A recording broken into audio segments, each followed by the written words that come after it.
Production of Broad and High is funded in part by the Greater Columbus Arts Council, supporting arts, advancing culture, and connecting the community to artists, events, and classes at columbusmakesart.com.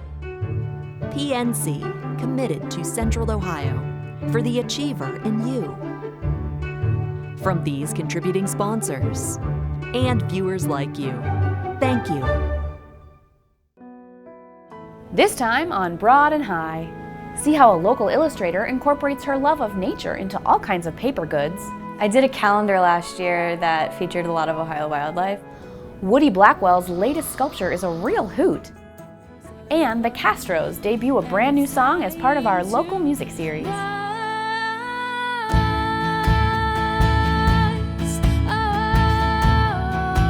This and more right now on Broad and High.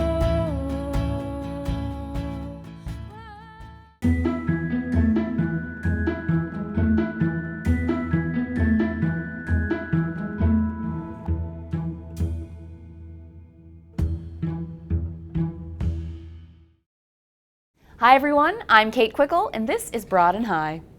Our first story tonight is a profile of Columbus artist and CCAD grad, Sarah Moore.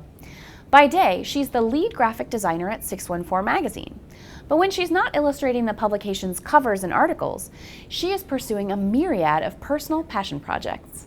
And for those, she often turns to nature for inspiration. Her whimsical designs can be found on paper goods, ranging from wrapping paper and note cards to her latest venture, bookbinding. Check it out. This is Chester. He's my studio mate. He is a mini Rex rabbit. He's very soft. He is definitely an inspiration. Yes, I've definitely featured bunnies in a few things. So I'm from Chillicothe, Ohio, which is an hour south. I went to college at Columbus College of Art and Design, and now I work full-time at 614 Magazine as a graphic designer. I've always liked making things that people like to enjoy and like use in their daily lives. I used to have a stand at the end of my driveway when I was 8, and I would sell cards. I'm kind of inspired by Scandinavian design, so like super simple, kind of geometric. It started with cards, and then it kind of has snowballed into notepads, notebooks, journals. I did a calendar last year that featured a lot of Ohio wildlife. Nature is something I'm super inspired by. I feel like creative people always are looking at like what's around them to inspire them, and I've always loved being near nature. Wrapping paper, calendars, and super excited about a planner that I have this season. I'm a big note taker and list maker, and I do use a planner. So these are all things that I make because I want to use them.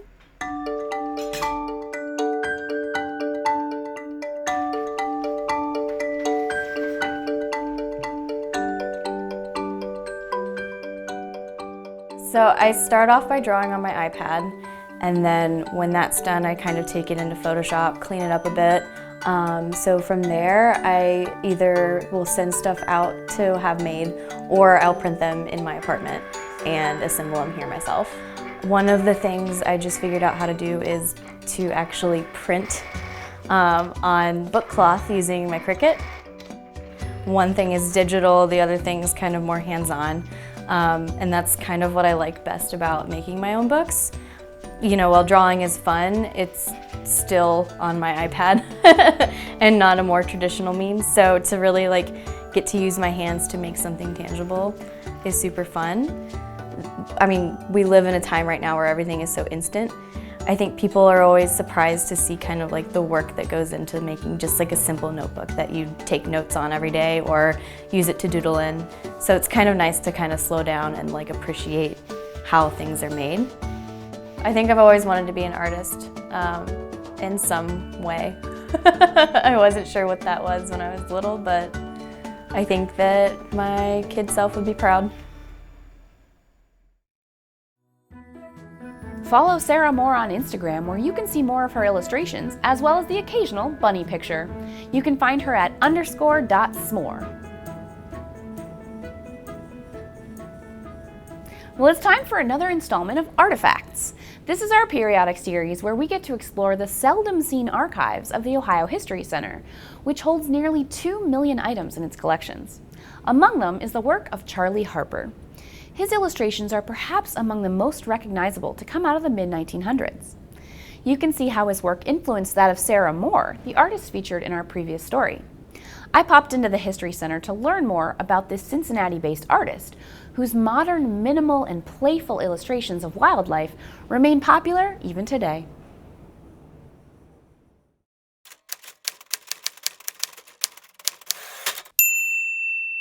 Well, I'm here today at the Ohio History Connection with Becky Odom, a curator here, and we're going to learn a little bit about Cincinnati-based artist Charlie Harper. So, we've got a painting right here. Now, tell me, this is a painting? It's a lithograph? What? So it's actually a lithograph, which Okay. is a type of print. All So right. it's based on an original painting, but what a lithograph is a print made from a plate that is drawn on by the artist. Oh. So Harper would draw with a grease crayon on a metal plate and then apply oil-based ink, which would adhere to the grease crayon, Oh my gosh. but not to the other parts of the plate. And he was a very skilled lithographer, so he could actually print multiple colors at the same time. Wow. So is this typical of his style, this kind of abstract nature? It is. So he called this minimal realism. His goal was to capture the essence of his subject in as few brushstrokes as possible. Oh, I kind of like that. So how do you think he developed his style? So his style came from several different places. So he was born on a farm in Frenchton, West Virginia, and so grew up sketching the areas on the farm. So lots of wildlife and Right. animals and farmland, things like that. And so that influenced his love of nature. And then his style was influenced actually by his World War II service. Oh, really? He was drafted, and the Army trained him in map making and drafting, and sent him over in 1944 to France, and he was an advanced scout with a reconnaissance unit. The story goes that there was a kind chaplain attached to his unit who carried his art supplies with him because he wasn't able to carry them with himself. Right. And so he would sketch the scenes that he saw in France, and also he would do portraits of his fellow soldiers for them to send home to their mothers and wives. So he credits his World War II service with forcing him to really figure out what the essence of a scene was that he was trying to capture, because he had to work very, very quickly to capture it before he had to move on and continue his Army service. Of course, that makes sense.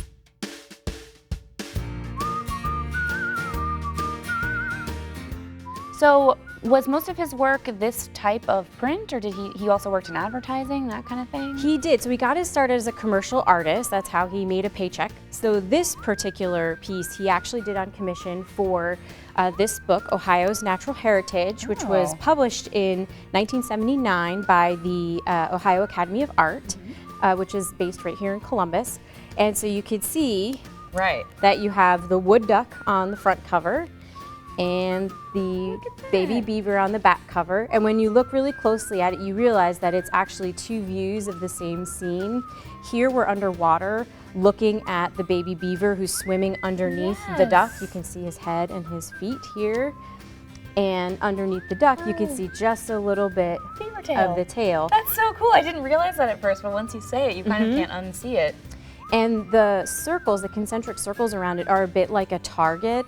So both the wood duck and the beaver were nearly eradicated from Ohio. Actually, the beaver was extinct in the state of Ohio, but their numbers bounced back due to the hard work of lots of very devoted naturalists. Sure. So they thought that these were appropriate animals to use on the cover of a book that celebrates Ohio's natural heritage. That's so great. What an interesting backstory. I think the circles also just kind of look like the rings in the water, too. Right, Like, as if the duck is swimming, it gives Yeah. it some movement to it. And That's his artwork does amazing. have a lot of movement to it. It's not stagnant, it's not Right. stale. Mhm. That's incredible.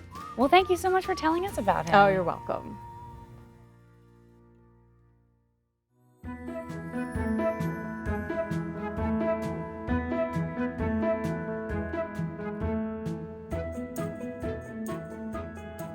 Columbus artist Woody Blackwell has degrees in both art and biology, so it's no surprise that he too is drawn to sculpting nature's creatures, and he does so by using discarded materials otherwise destined for the landfill. He puts good use to items like flattened bottle caps, galvanized sheet steel, vintage advertising tins, and nails. Lots and lots of nails. The result is a decidedly modern sculpture that is fused with the patina of age. He welcomed us into his Franklinton studio to give us a glimpse into his process.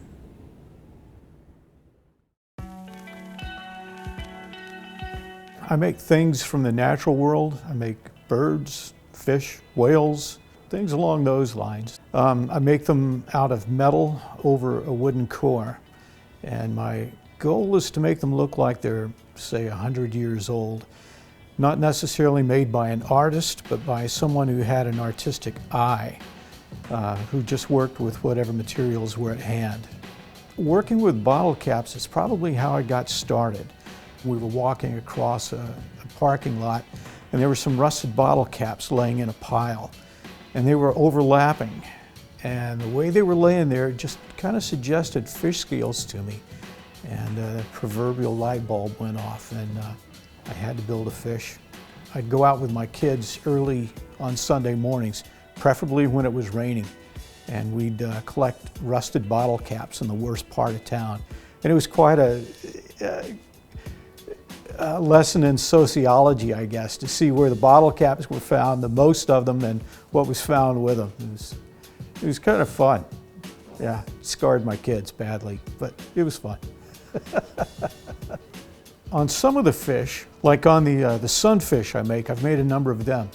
If you know sunfish, they're generally no longer than your open hand, tiny little guys. But when you blow them up to 36, 38 inches, they're a wonderful canvas for playing with things like color and texture and contrast between the visual elements that are on there. So I started looking at these antique advertising tents and saw wonderful colors, great graphics, and saw a way I could play them off each other. And for me, they're just a lot of fun. Today I'm going to be working on a barn owl. My goal is to make it as anatomically correct as possible. Not just any barn owl, but an adult male barn owl, a little bit smaller than the female, and the North American subspecies. They're found on every continent except Antarctica, by the way. I'm sure you're dying to know that. But as with everything I build, the material that goes into the core is basswood, which is a native tree to Ohio. We'll bandsaw it to shape roughly, and then start working on the contours and form of the piece with a bandsaw. Once that is done, I can start putting finer details with grinding tools into the face to define the large features there. Then I can go in with hand tools, clean those up a bit more where I need to, work out the eyes, work out the edges of the beak. And once that's done, then I can start putting tin on some parts of the body, but we'll pretty quickly move to the wings. Hands down, my favorite part of the process when I'm building a flying bird is putting the feathers on the wings. For me, that's when I'm starting to build the life into the piece. Playing a lot with rhythm and symmetry and quality of line. Just trying to capture those beautiful elements that the bird already has. The metal that I use on most of my projects is galvanized roof flashing, and that is zinc over a thin sheet of steel. If the stuff was brand new, it would be shiny as chrome, but I go at it with a big weed-burning propane torch and burn the zinc off. That takes it down to the steel, but it makes these gorgeous patterns in the steel. The nails that I use are coming out of an air gun, and they're all held together with a thin little skiff of plastic. And the heat turns the plastic black and ages the nails and make them look more pronounced. After that's all done and the piece is cooled off, then I can start applying paint. It's just acrylic paint. Apply it with a sponge, just again to give the appearance of age, patina, rust. I really appreciate the Japanese ethic of wabi-sabi, finding beauty in age and decay and things that are broken well used, well worn. That's one of the things I'm trying to recreate, get a sense of when I make these things.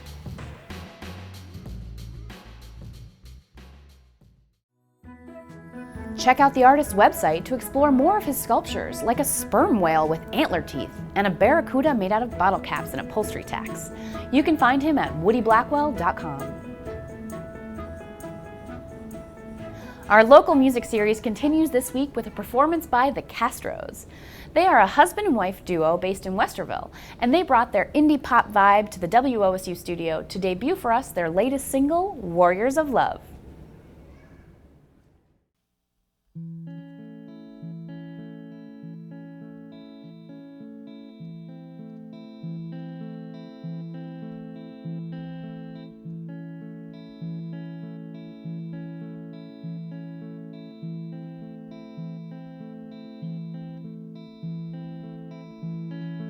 I cannot take any more of this. The weight of the world is too much for me to lift. I know we're all hiding in plain sight. It's time we stepped out into the light.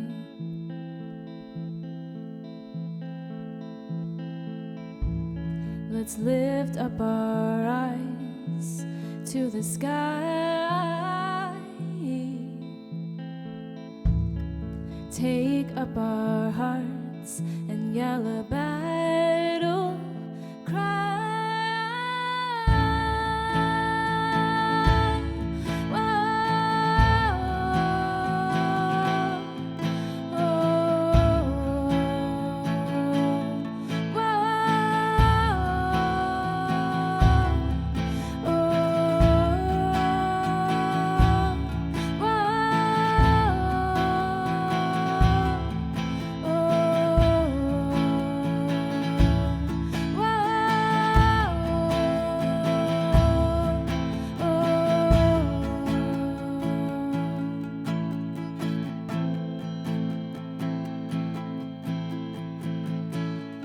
I do not know where to go from here.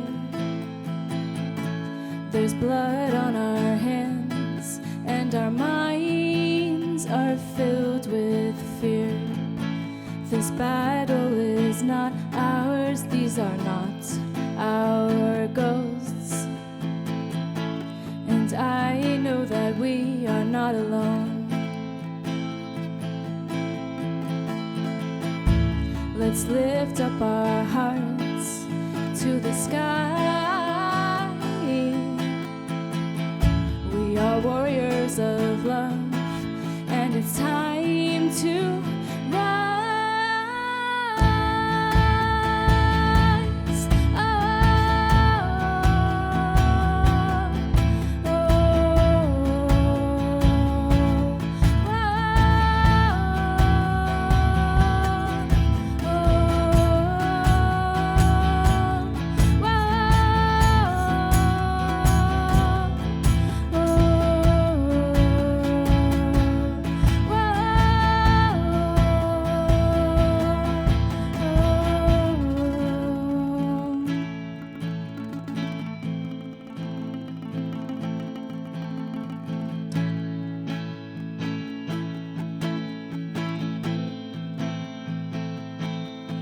It's time to rise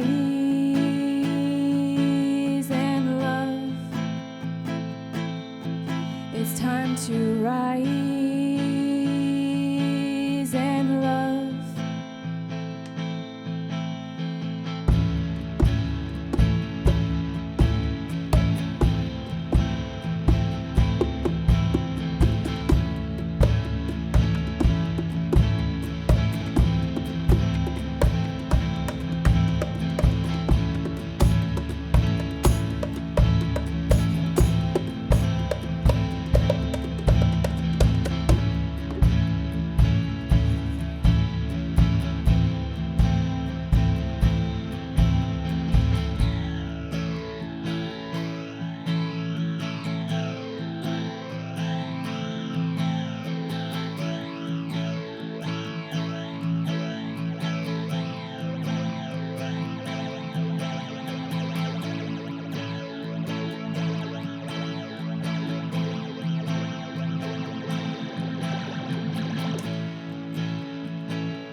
time to rise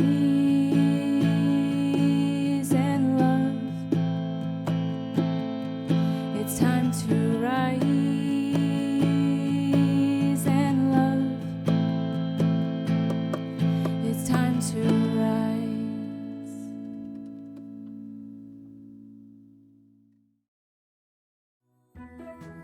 See more of the Castros at wosu.org/localtunes and check out their Facebook page to see where you can find them playing live around town. Over in the short north, a colorful sculpture is taking shape at the home of Tyshawn Freeman, where he started experimenting with fiber sculpture just over a year ago. Using only acrylic yarn and some push pins, he creates abstract geometric patterns on pretty much any flat surface he can find. Here's his story.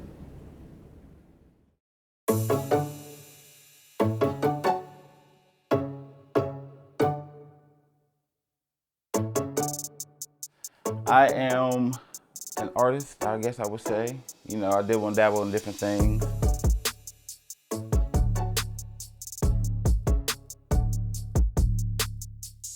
So I used the pens and grabbed some yarn and just dibbled and dabbled, and ever since I couldn't stop.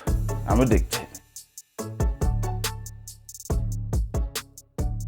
You know, I can't creatively, come up with something by sketching and looking at it that way. I kind of just have to do it. It comes out better while I'm doing it versus, premeditated.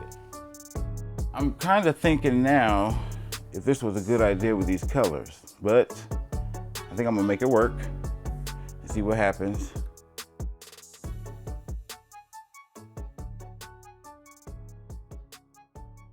My inspiration was roses. If you can maybe get that from like the darker green and the red I used, and try to throw a little pink in there just to, brighten it up a bit. But, I did a bumblebee, which is over there, and a little monster, but I'm really big on the abstract. I just do it. And I like it, and then, that's all it is, really.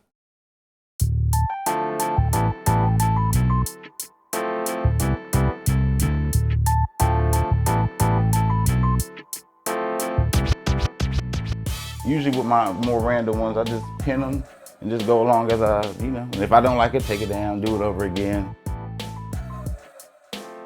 I have blisters now, trying to push the pins into the wood because I don't want to hammer. I'm in an apartment complex. Even sometimes with the yarn, I have to wear gloves now, but sometimes with the yarn and the abstracty ones, I get, little burns from the yarns. My arms hurting on the big ones, and it's crazy, yeah. I have to take breaks. I guess it pains for things to come out nice looking, I guess. I'm gonna make them purple.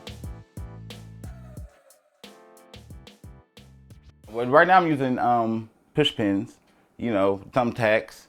I have used nails before. I've just started with these wood pallets.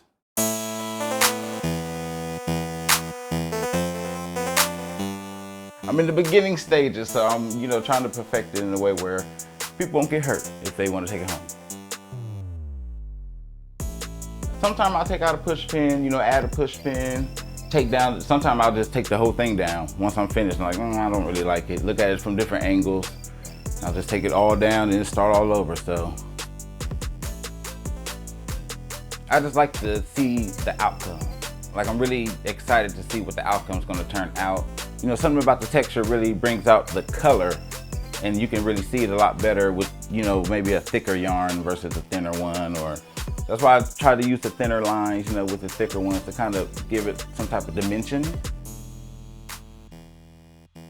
People have seemed to like them. People have really seemed to like. I haven't gotten any requests yet, but people have seemed to like them. I'm kind of excited about it. See where this takes me.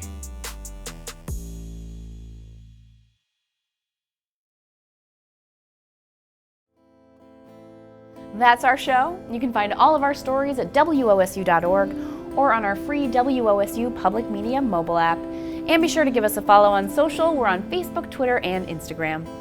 We're taking you out today with more music from the Castros. For all of us here at WOSU, I'm Kate Quickle. Thank you for watching, and we'll see you back here next week. I fell in love under your moss trees, the bright Georgia sun and warm moonlit nights I'll never forget.